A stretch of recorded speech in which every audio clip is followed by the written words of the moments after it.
स्वागत है इस ऑनलाइन क्लास में आप सभी का। आज हम पढ़ने जा रहे हैं 8 मार्च 2026 का करंट अफेयर्स, जो आपके एग्जाम के भविष्य से बहुत ही महत्वपूर्ण है। जैसे में UPSC, BPSC, state PCS, RPSC, JPSC, MPPCS, railway, banking, SSC, CGL, CHSL, MTS, NDA, CDS, CFF आदि सभी स्टेट पीसीएस एग्जाम के लिए बहुत ही उपयोगी है। तो चलिए शुरू करते हैं। पहला क्वेश्चन है कि भारत का पहला रिवराइन लाइट हाउस किस नदी के तट पर स्थापित किया जाएगा। तो भारत का पहला रिवराइन लाइट हाउस किस नदी के तट पर स्थापित किया जाएगा। On the banks of which river will India's first riverine light house be established. तो ऑप्शन 1 में है गंगा नदी, ऑप्शन बी में ब्रह्मपुत्र नदी, ऑप्शन सी में है गोदावरी नदी, ऑप्शन डी में है कावेरी नदी। तो भारत का पहला रिवराइन लाइट हाउस किस नदी के तट पर स्थापित किया जाएगा। तो इसका आंसर हो जाएगा ऑप्शन बी सही हो जाएगा, ब्रह्मपुत्र नदी पर स्थापित किया जाएगा। भारत का पहला रिवराइन लाइट हाउस किस नदी के तट पर स्थापित किया जाएगा। तो ब्रह्मपुत्र नदी पर स्थापित किया जाएगा, ऑप्शन बी सही हो जाएगा। अगला कंसेप्ट है कि भारत का पहला रिवराइन लाइट हाउस असम में स्थापित किया जाएगा। किस नदी पर स्थापित किया जाएगा। तो ब्रह्मपुत्र नदी पर स्थापित किया जाएगा। इसका उद्देश्य क्या है। तो नदी मार्गों के नेविगेशन को सुरक्षित और आसान बनाना है। यानी इसका उद्देश्य क्या है। तो नदी में जो मार्ग होते हैं नेविगेशन को सुरक्षित और आसान बनाने के लिए यह लाइट हाउस खासकर रात के समय जटिल और नदी मार्गों को जहाज़ों और नौकाओं को सही दिशा दिखाने के और दुर्घटनाओं को कम करने के लिए लगाया जा रहा है। जो लाइट हाउस बहुत ही उपयोगी होगा रात के समय और नदी मार्गों को जहाज़ और नौकाओं को अपनी दिशा दिखाने में, जिससे क्या होगा तो दुर्घटना कम होगा। तो ऑप्शन बी सही हो जाएगा, ब्रह्मपुत्र नदी। इसका ऑप्शन बी सही हो जाएगा, ब्रह्मपुत्र नदी पर बनाया जा रहा है। तो अगला कंसेप्ट है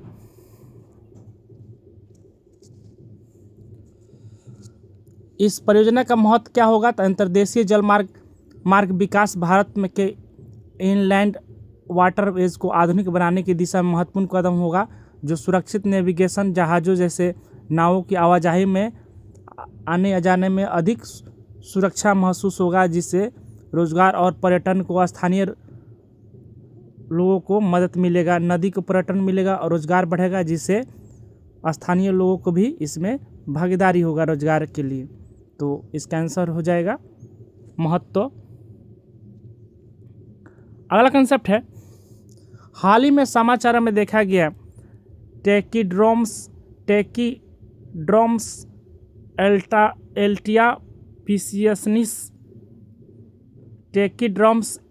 पिसिसनिस क्या है। तो व्हाट इज द टेकीड्रम्स एल्टिया पिसिसनिस रिसेंटली इन द न्यूज़।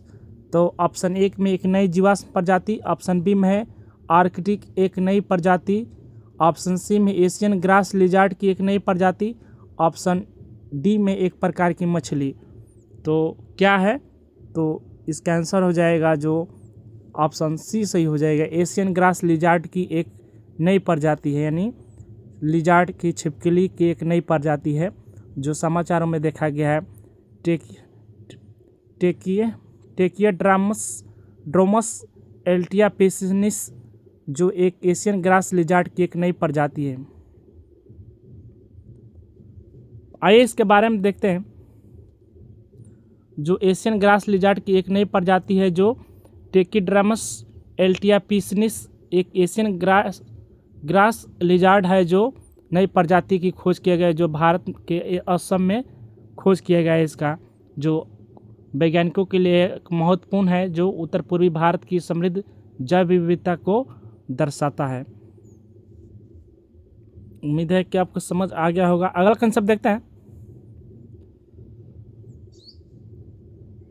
जो टेकीड्रम्स जीनस एक छिपकलियों का एक सामान्य एशियन ग्रास लिजार्ड कहा जाता है। यानी टेकीड्रम्स जीन्स की एक नई प्रजाति है छिपकली की, जो एशियन ग्रास के लिजार्ड कहा जाता है। यह मुख्यतः छिपकलियों की क्या विशेषता है इसकी। तो छिपकलियाँ अधिकतर घास के मैदान और झाड़ियों में रहती है। इनकी पूँछ शरीर से कई गुना लंबा होता है, यानी पूँछ बहुत बड़ा होता है। बहुत तेज़ गति से दौड़ने वाली छिपकलियाँ होती है। यह मुख्यतः क्या होती है? कीटभक्षी होती है, इंसेक्टिवोरस होता है। जो एशियन ग्रास लिजार्ड क्या है? तो एशियन ग्रास लिजार्ड एक जीनस छिपकली को सामान्यतः कहा जाता है। टेकीड्रमस को कहा जाता है एशियन ग्रास लिजार्ड, जो टेकीड्रम्स को कहा जाता है, जो घास के मैदानों में रहती है और इसकी पूँछ बहुत बड़ा होता है और तेज़ गति से दौड़ने वाली छिपकली होती है। यह कीटभक्षी होती है। उम्मीद है कि आपको समझ आ गया होगा। अगला कंसेप्ट देखते हैं। तो यह हम लोग के लिए क्यों महत्वपूर्ण है खोज? तो यह जैव विविधता के लिए बहुत ही महत्वपूर्ण है, जो उत्तर पूर्वी भारत की नदियों में माना जाता है। इसका संरक्षण किया जाना है। नई प्रजातियों की पहचान से इनके प्राकृतिक आवास को बचाने में प्रयास किया जा रहा है। जो वैज्ञानिक शोध के पता चला है कि ऐसे खोज जीव विज्ञान और पारिस्थितिकी के शोध में महत्वपूर्ण योगदान देता है। जिसे कहाँ खोजा गया है? तो असम के नॉर्थ ईस्ट इंडिया में इसके खोज किया गया है, जो वनस्पति और जैव विविधता के लिए जाना जाता है। तो उम्मीद है कि आपको कंसेप्ट समझ आ गया होगा। अगला कंसेप्ट देखते हैं।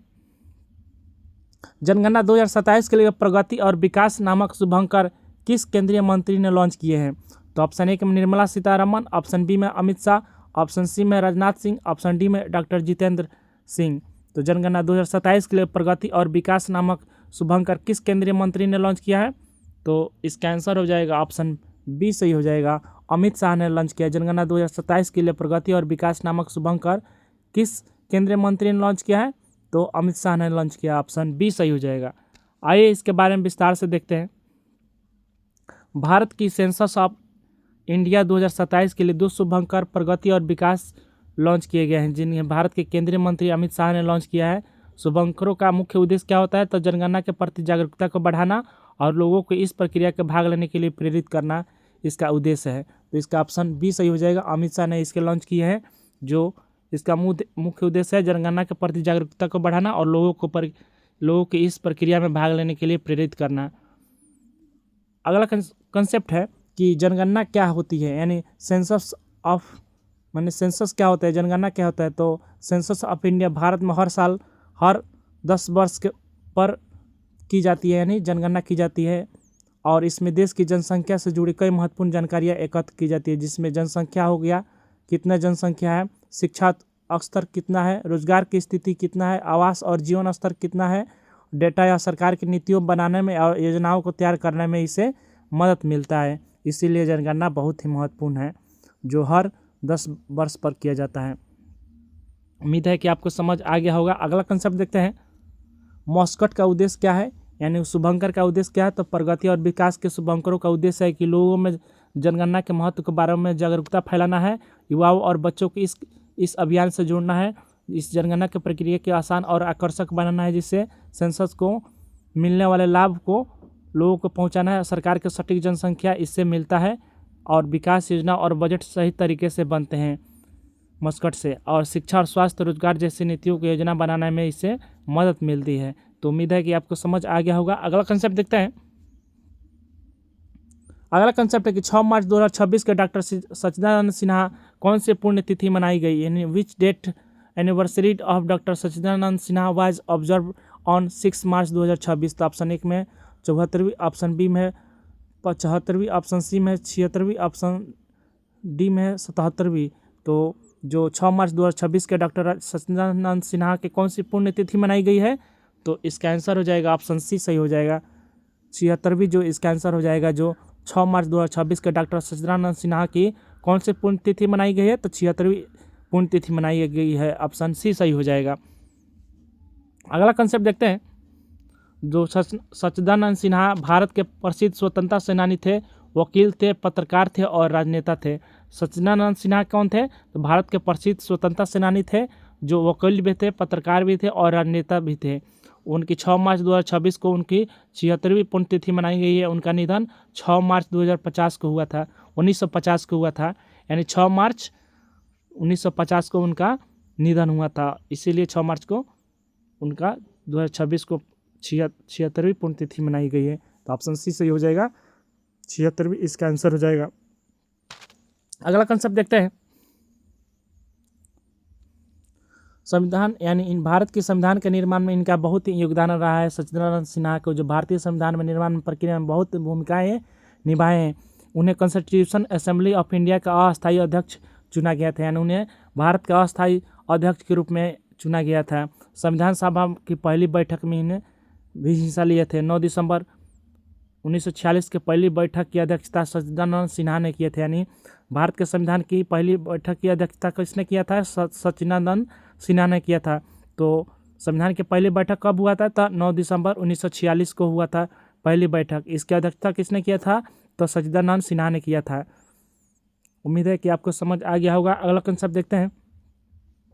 महिला उद्यमियों को बढ़ावा देने के लिए हर स्टार्ट 5.0 किस राज्य सरकार ने लॉन्च किया है? यानी which state government launch her start 5.0 to promote women entrepreneurs.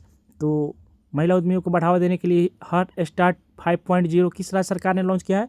तो ऑप्शन 1 में महाराष्ट्र, ऑप्शन बी में कर्नाटक, ऑप्शन सी में गुजरात, ऑप्शन डी में तमिलनाडु। तो महिला उद्यमियों को बढ़ावा देने के लिए हर स्टार्ट 5.0 किस राज्य सरकार ने लॉन्च किया है? तो इसका आंसर हो जाएगा ऑप्शन 5 का सी इसका आंसर हो जाएगा गुजरात। इसका आंसर हो जाएगा जो महिला उद्यमियों को बढ़ावा देने के लिए हर स्टार्ट 5.0 गुजरात सरकार ने लॉन्च किया है। ऑप्शन सी सही हो जाएगा। आइए इसके बारे में विस्तार से देखते हैं।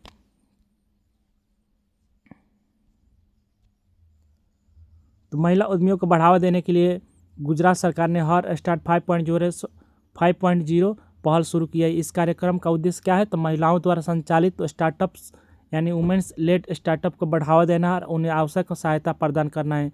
इस पहल से राज्य के स्टार्टअप इकोसिस्टम को मजबूत करने और महिलाओं को आर्थिक रूप से सशक्त बनाने के लिए इस दिशा में महत्वपूर्ण कदम माना जा रहा है। जो महिला उद्यमी को बढ़ावा देने के लिए गुजरात सरकार ने हर स्टार्ट 5.0 पहल शुरू किया है। तो इसका आंसर ऑप्शन सी सही हो जाएगा, गुजरात इसका आंसर हो जाएगा।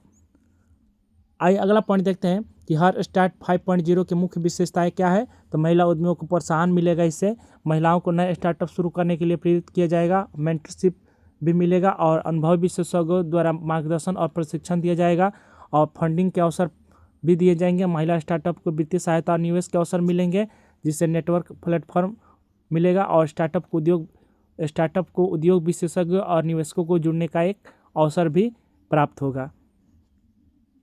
तो उम्मीद है कि आपको समझ आ गया होगा। अगला कंसेप्ट देखते हैं। तो योजना का उद्देश्य क्या है? तो महिला उद्यमियों को बढ़ावा देना है और नवाचार इनोवेशन को प्रोत्साहित करना है, स्टार्टअप संस्कृति को मजबूत बनाना है। एग्जाम पॉइंट से वेरी महत्वपूर्ण है जो हर स्टार्ट 5.0 जो लॉन्च किया गया है गुजरात सरकार द्वारा। इसका उद्देश्य क्या है? महिला उद्यमियों को प्रोत्साहन करना है। तो उम्मीद है कि आपको पूरा डिटेल समझ आ गया होगा। अगला कंसेप्ट देखते हैं। हाल ही में किस दिल्ली का नया उपराज्यपाल नियुक्त किया गया है? यानी हाल ही में जो दिल्ली का नया उपराज्यपाल किसे नियुक्त किया गया है? लेफ्टिनेंट गवर्नर यानी एलजी किसे नियुक्त किया गया है? Who has been recently appointed as the new lieutenant governor of Delhi. तो ऑप्शन 1 में विनय कुमार सक्सेना, ऑप्शन बी में तरनजीत सिंह संधू, ऑप्शन सी में अनिल बैजल, ऑप्शन डी में नजीब जंग। तो जो हाल ही में दिल्ली का नया उपराज्यपाल किसे नियुक्त किया गया है? तो इसका आंसर हो जाएगा ऑप्शन बी सही हो जाएगा, तरनजीत सिंह संधू इसका आंसर हो जाएगा। जो हाल ही में दिल्ली का नया उपराज्यपाल नियुक्त किया गया है तरनजीत सिंह संधू को नियुक्त किया गया है। ऑप्शन बी सही हो जाएगा। आइए इनके बारे में विस्तार से देखते हैं। भारत के वरिष्ठ राजनयिक यानी तरनजीत सिंह संधू को दिल्ली का एक नया लेफ्टिनेंट यानी एलजी नियुक्त किया गया है। इन्हें विनाल कुमार सक्सेना के स्थान पर इन्हें नियुक्त किया गया है। जो विनय कुमार सक्सेना जो पहले थे, अब इनके जगह पर तरनजीत सिंह संधू आ गए हैं।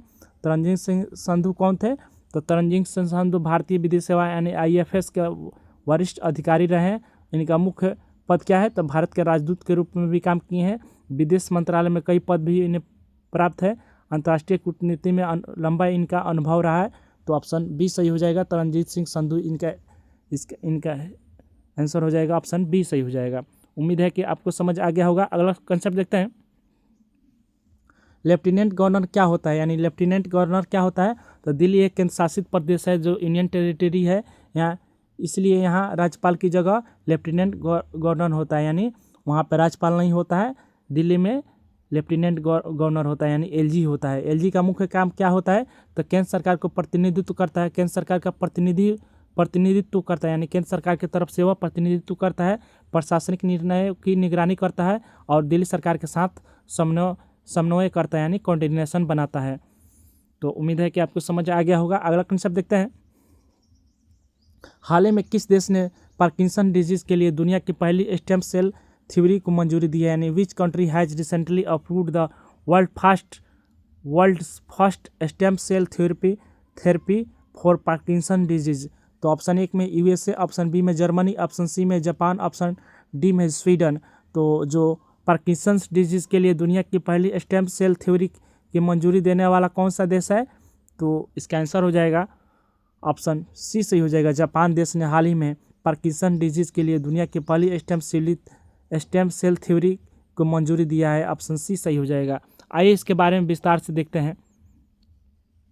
हाल ही में जापान ने पार्किंसंस डिजीज बीमारी के इलाज के लिए दुनिया की पहली स्टेम सेल थ्योरी को मंजूरी दिया, यानी खोज किया, स्टेम सेल थ्योरी का खोज किया। यह चिकित्सा विज्ञान के क्षेत्र में एक ऐतिहासिक उपलब्धि मानी जा रही है।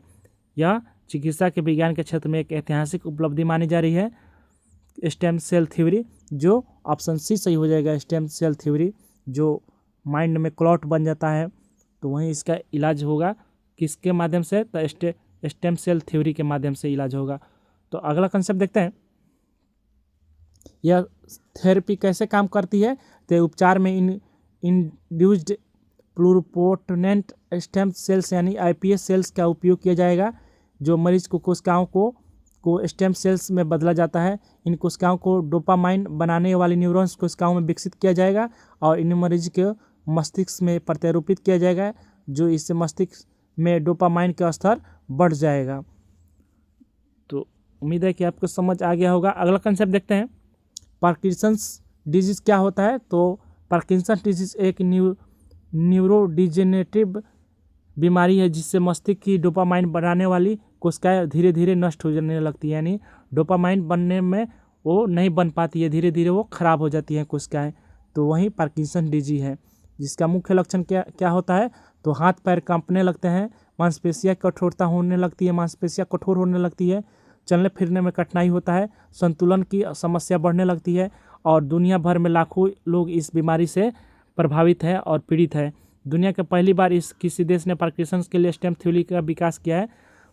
दुनिया में जो पहला बार यह जापान देश ने पार्किंसंस के लिए स्टेम सेल थ्योरी को मंजूरी दिया है, जो खोज किया है। तो इसका आंसर पार्किंसन डिजीज हो जाएगा। अगला कंसेप्ट देखते हैं। इंटरनेशनल वुमेन डे 2026 की थीम क्या है, तो what is the theme of international women's day 2026। तो इंटरनेशनल वुमेंस डे 2026 की थीम क्या है, तो ऑप्शन ए में महिला सशक्तिकरण एक नई शुरुआत, ऑप्शन बी में महिला अधिकार और मानव अधिकार, ऑप्शन सी में सभी महिला और लड़कियों के लिए अधिकार समानता सशक्तिकरण, ऑप्शन डी में बदलाव लाने वाली महिला। तो इसका आंसर हो जाएगा इंटरनेशनल वुमेंस डे 2026 की थीम क्या है, तो इसका आंसर हो जाएगा ऑप्शन सी सही हो जाएगा, सभी महिलाओं और लड़कियों के लिए अधिकार समानता और सशक्तिकरण। इसका आंसर हो जाएगा for all women and girls rights equality and empowerment. तो ऑप्शन सी सही हो जाएगा। जो वुमेंस डे 2026 के थीम क्या है, तो सभी महिलाओं और लड़कियों के लिए अधिकार समानता और सशक्तिकरण, for all women's and girls right equality empowerment. आइए अगला विस्तार देखते हैं इसके बारे में। तो इसका थीम क्या है, तो इसका थीम मुख्य उद्देश्य क्या है इस थीम का, तो दुनिया भर के सभी महिला और लड़कियों को अधिकारों की रक्षा करना है, जिससे क्या होगा, तो लैंगिक समानता को बढ़ावा मिलेगा और महिलाओं को आर्थिक, सामाजिक और राजनीतिक रूप से सशक्त होंगी। यह थीम इस बात पर जोर देती है कि हर महिला और लड़की को समान अवसर मिले और उन्हें अधिकार दिया जाए। और इंटरनेशनल वुमेंस डे को कैंपेन का थीम क्या है, कैंपेन थीम क्या है, तो गिव टू गेन, यानी इसका इंटरनेशनल वुमेंस डे का जो कैंपेन थीम क्या है, तो गिव टू गेन। और वुमेंस और इसका थीम क्या है, तो for all women's and girls right equality empowerment and इसका आधिकारिक थीम है। और इसका कैंपेन थीम क्या है, तो गिव टू गेन। तो उम्मीद है कि आपको समझ आ गया होगा। सेशन पसंद आए तो लाइक कीजिए और शेयर भी कीजिए और चैनल को सब्सक्राइब जरूर कीजिए। अगला कंसेप्ट है इंटरनेशनल वुमेंस डे क्यों मनाया जाता है? तो इस दिवस के महिलाओं को उपलब्धि के सम्मान में मनाया जाता है। लैंगिक भेदभाव के खिलाफ जागरूकता बढ़ाने के लिए मनाया जाता है। समान अधिकार और अवसर को बढ़ावा देने के लिए मनाया जाता है। इस इतिहास में पहला महिला दिवस 1911 में मनाया गया, जो ऑस्ट्रेलिया, डेनमार्क, जर्मनी और स्विट्जरलैंड के बाद यूनाइटेड नेशन ने 1975 में इसे आधिकारिक रूप से मान्यता दिया, जिसे मनाया जाता है 8 मार्च को इंटरनेशनल वुमेंस डे।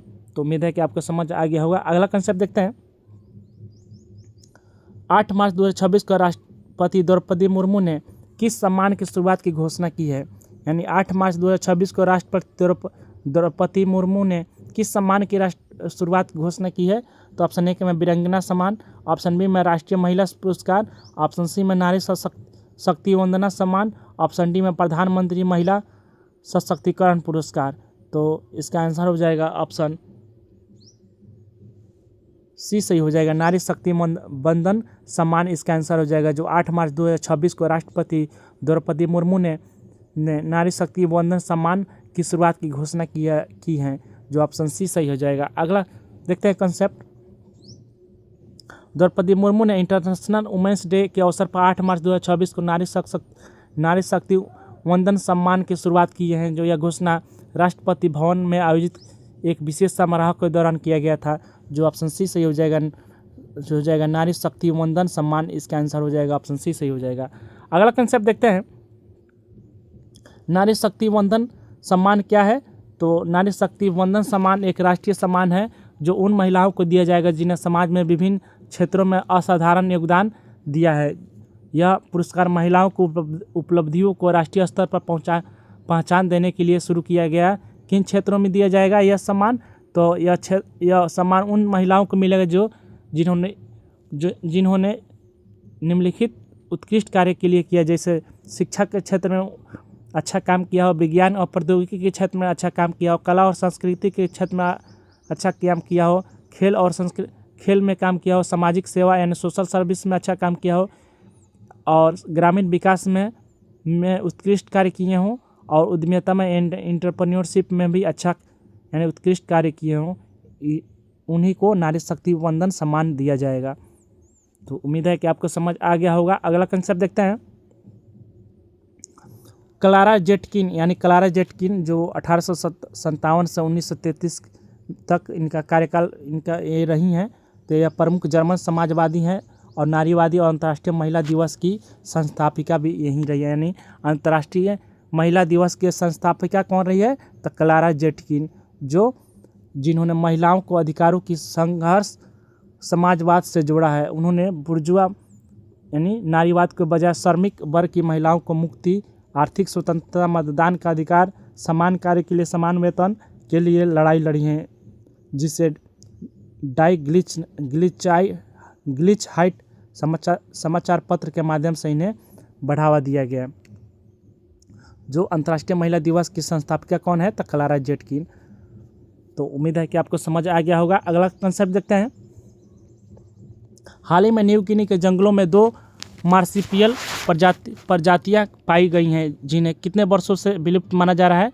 तो ऑप्शन एक में है 2000 वर्ष, ऑप्शन बी में 4000 वर्ष, ऑप्शन सी में है 6000 वर्ष, ऑप्शन डी में है 10,000 वर्ष। तो न्यू गिनी के जंगलों में 2 मार्सिपियल प्रजातियां पाई गई हैं, जिन्हें कितने वर्षों से विलुप्त माना जा रहा है? तो इसका आंसर हो जाएगा ऑप्शन सी सही हो जाएगा, 6000 वर्ष इसका आंसर हो जाएगा, 6000 वर्ष इसका आंसर हो जाएगा। अगला कंसेप्ट देखते हैं।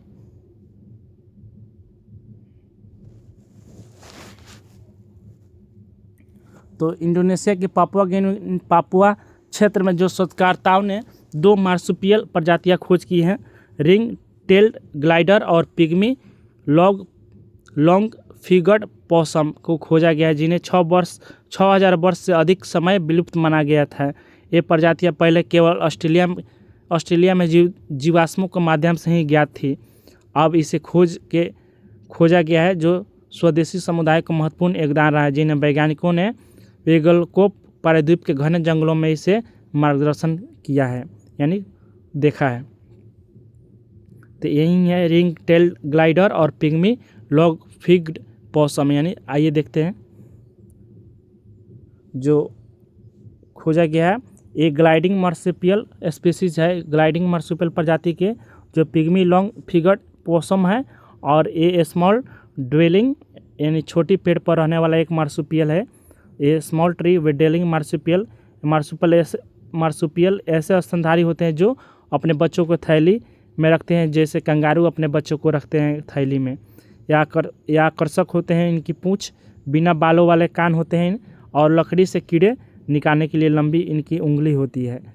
तो आपको समझ आ गया होगा कि पिग्मी लॉन्ग फिगर्ड ये हैं। अगला कंसेप्ट देखते हैं कि आंध्र प्रदेश और कर्नाटक ने नाबालिगों के लिए सोशल मीडिया पर उपयोग पर कितनी आयु सीमा के साथ प्रतिबंध लगाए हैं।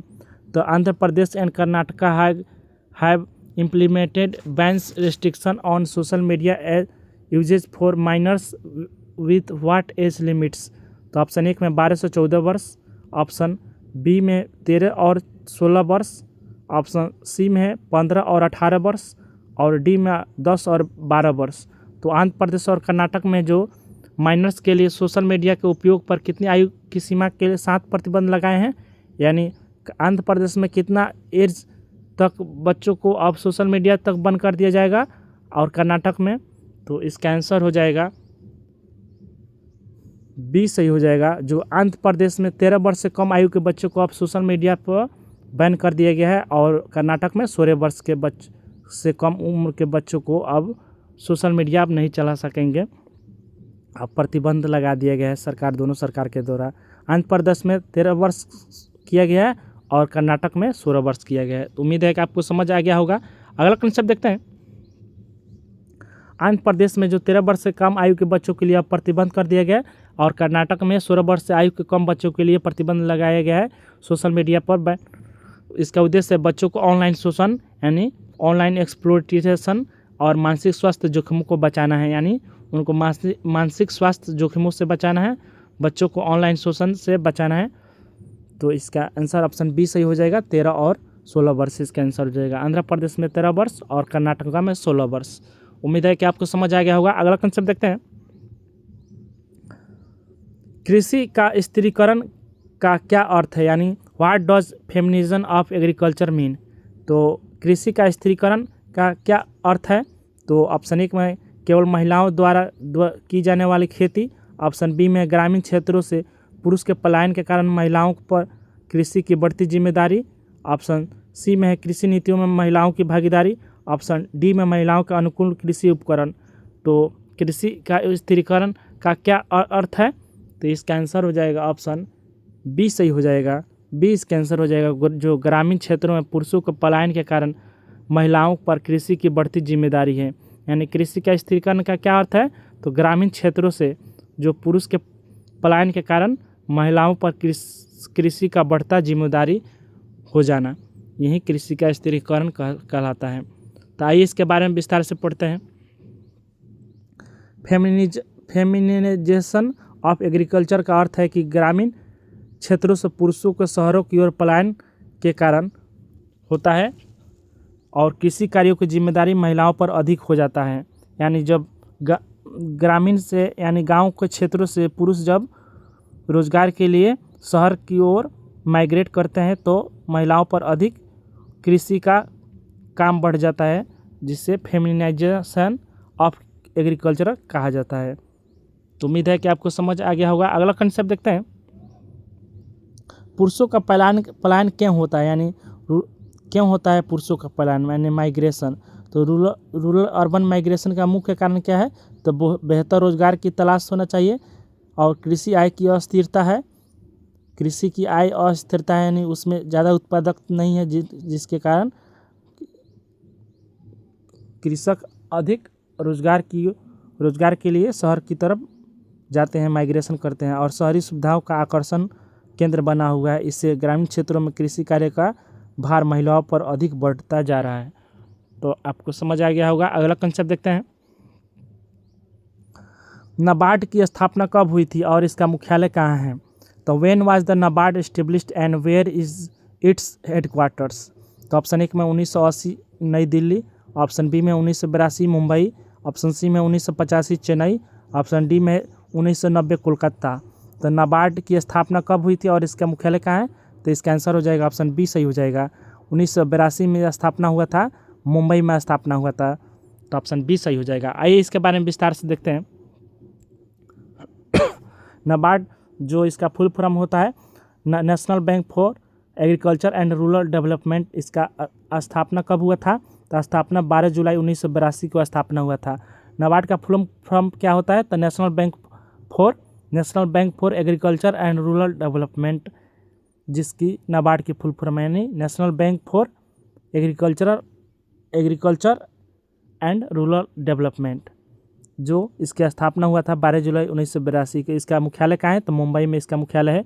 इसकी स्थापना का आधार क्या हुआ था? तो इसकी स्थापना, नाबार्ड की स्थापना रिजर्व बैंक के द्वारा 1981 में बी शिवरामन की समिति द्वारा सिफारिशों के आधार पर हुआ था। यानी नाबार्ड की स्थापना हुआ था आरबीआई के द्वारा 1981 के बी शिवरामन समिति के सिफारिशों के आधार पर हुआ था। तो इसका आंसर हो जाएगा ऑप्शन बी सही हो जाएगा, 1982 मुंबई में। उम्मीद है कि आपको समझ आ गया होगा। अगला कंसेप्ट देखते हैं। नाबार्ड की स्थापना की गई थी ताकि कृषि क्षेत्र को, इसके स्थापना का उद्देश्य क्या है? तो इसका स्थापना का उद्देश्य है कि नाबार्ड की स्थापना की गई थी ताकि कृषि क्षेत्र को वित्तीय सहायता मिल सके, ग्रामीण विकास को बढ़ावा दिया जा सके, सहायक आर्थिक गतिविधियों को समर्थन मिल सके, इसीलिए नाबार्ड की स्थापना किया गया था। अगला कंसेप्ट देखते हैं। गिटचक नकाना जो हाल ही में चर्चा में रही, गिटचक नकाना जो हाल ही में चर्चा में रही, किस जीव की एक नई प्रजाति है? यानी विच ऑर्गेनिज्म इज गिटचक नकाना recently seen in news? Option एक में मेढक, ऑप्शन बी में अंधी भूमिगत मछली, ऑप्शन सी में छिपकली, ऑप्शन डी में मकड़ी। तो गिटचक नकाना क्या है? तो एक प्रकार की अंधी मछली है भूमिगत, जो भूमि में रहती है, पानी में ज़्यादा नहीं रहती है और भूमि में रहती है, यानी धरती में रहती है। गिटचक नकाना जो अंधी मछली है, जो ऑप्शन बी सही हो जाएगा। आइए इसके बारे में विस्तार से देखते हैं। तो गिटचक नकाना एक अंधी भूमिगत मछली है। यह खोज गोलपारा डिस्ट्रिक्ट के असम में खोदे गए कुएं में की गई है। यानी गोलपारा डिस्ट्रिक्ट यानी असम के गोलपारा डिस्ट्रिक्ट में एक कुआं खोदा गया था, उसी में इसके खोज किया गया। यह पूर्वोत्तर भारत में खोजी गई एक पहली भूमिगत मछली मानी गई है। इसकी विशेषता क्या है? तो इसकी विशेषता इसमें आँखें नहीं होती है, जो ब्लाइंड स्पीसीज है, भूमिगत जल स्रोतों में रहती है, यानी भूमि के जलों में रहती है, अंधेरे वातावरण में जीवित रहने के लिए इसे अनुकूल माना गया है, यानी अंधेरे में भी यह रह सकती है, जीवित रह सकती है। तो इसका आंसर हो जाएगा ऑप्शन बी सही हो जाएगा। आइए इसके बारे में विस्तार से देखते हैं। यही है गिटचक नकाना मछली जो लाल कलर की है, इसमें आँखें नहीं होती है और यह भूमि में रहती हैं, अंधेरे में भी रह सकती है। अगला कंसेप्ट है रिसेंटली हाल ही में जो सैयद अता हसनैन यानी सैयद अता हसनैन का बिहार का राज्यपाल नियुक्त किया गया है। राष्ट्रपति किस अनुच्छेद के तहत राज्यपाल को नियुक्त करते हैं? यानी सैयद अता हसनैन को बिहार का राज्यपाल नियुक्त किया गया। इन्हें राष्ट्रपति किस अनुच्छेद के तहत राज्यपाल की नियुक्ति करते हैं? तो ऑप्शन एक में है आर्टिकल 153, ऑप्शन बी में आर्टिकल 155, ऑप्शन सी में आर्टिकल 161, ऑप्शन डी में आर्टिकल 148। तो सैयद अता हसनैन जो बिहार का राज्यपाल नियुक्त किया गया है, राष्ट्रपति ने किस अनुच्छेद के तहत राज्यपाल नियुक्त करते हैं? तो इसका आंसर हो जाएगा ऑप्शन बी सही हो जाएगा। आर्टिकल 155 के अनुसार राज्यपाल की नियुक्ति किया जाता है राष्ट्रपति के द्वारा, अनुच्छेद 155 के अनुसार। तो आइए इसके बारे में विस्तार से देखते हैं। आर्टिकल 155 के अनुसार क्या होता है? तो किसी राज्य के राज्यपाल की नियुक्ति किया जाता है जो प्रेसिडेंट ऑफ इंडिया के द्वारा हस्ताक्षर और मुहर के साथ किया जाता है। ये सैयद अता हसनैन जो हाल ही में बिहार राज्य का राज्यपाल नियुक्त किया गया है। तो ऑप्शन बी सही हो जाएगा, आर्टिकल 155 इसका आंसर हो जाएगा। अगला कंसेप्ट देखते हैं। राज्यपाल राज्य के संवैधानिक प्रमुख होता है। राज्यपाल जो यही है बिहार के, जो राज्यपाल राज्य का संवैधानिक क्या होता है?